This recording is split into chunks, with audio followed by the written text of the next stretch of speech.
Write your parting words, your eulogy. And his mother and I, we closed the casket. The dust settles from the funeral, and all your family and friends that were standing by you, they have to go back to their own lives, and you're by yourself. And you start asking yourself questions. Who was this guy? Why did he do it? How did this happen? Let me tell you who Victor Reyes Rodriguez was. He was an illegal alien from Reynosa, Mexico, a career criminal associated with gangs and cartels. He had a violent rap sheet that dated back to 2001 that consisted of felonies, assaults, burglaries.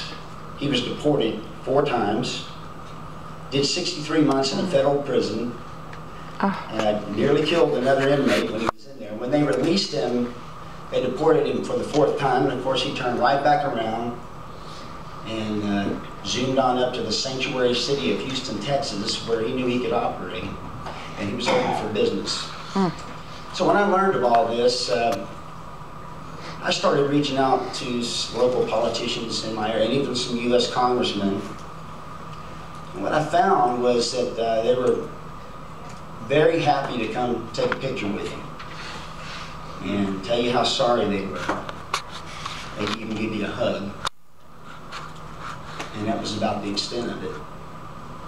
A few weeks later, I received a call from Maria Espinoza. And, you know, Maria heads up it's a grassroots organization from Houston, Texas, the Remembrance Project, and she's been on the front lines of this battle for many years. And she offered me an opportunity that I wasn't going to get from the politicians, and that was a chance to walk with her into the trenches of some of these battles. So we did. We went. We testified in the Texas Senate for the committee for 2 bills. One was a sanctuary city bill, and the other was a border security bill.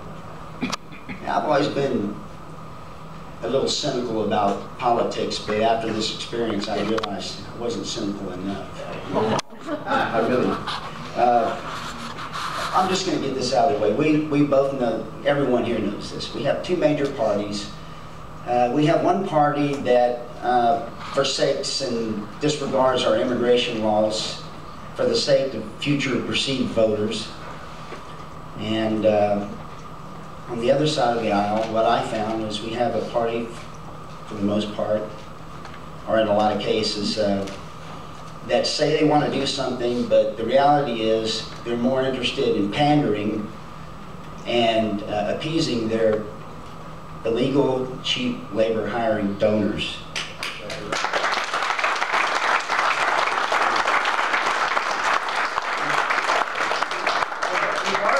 Regardless of what their motive is, it's treason. It's treason. It's an act of war against us.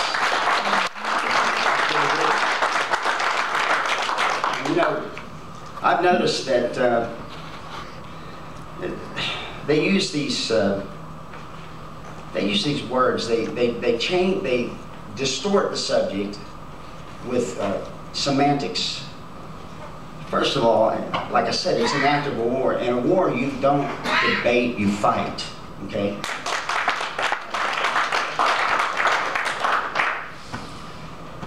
If you go home with your spouse, you're not going to debate whether you keep the door open all night. And if someone enters into your house uninvited, you have an invader, you're not going to ignore them. Yet that's exactly what they're asking us to do. And they set up these